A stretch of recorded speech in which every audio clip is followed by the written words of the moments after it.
దేశం కోసం, ధర్మం కోసం ఆర్ఎస్ఎస్ కార్యకర్తలు ఒకసారి మీ చేతులు చూపించండి. అక్కడ ఎంతమంది ఉన్నారు?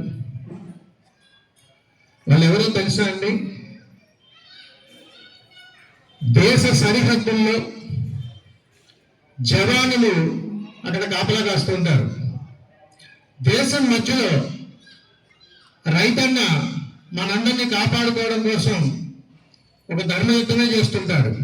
మరి మన హిందూ ధర్మము, సనాతన ధర్మాన్ని పరిరక్షించడానికి, ముందుండి నడిపించడానికి ఏది ఆశించకుండా, ఏ పొగడ్తలకు అతీతం కాకుండా, ఏ రాజకీయ పార్టీకి అనుబంధం కాకుండా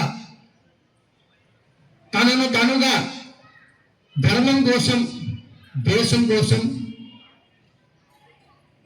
ఒక సైనికుడిగా ఉన్నటువంటి అద్భుతమైనటువంటి ప్రయాణం ఆర్ఎస్ఎస్.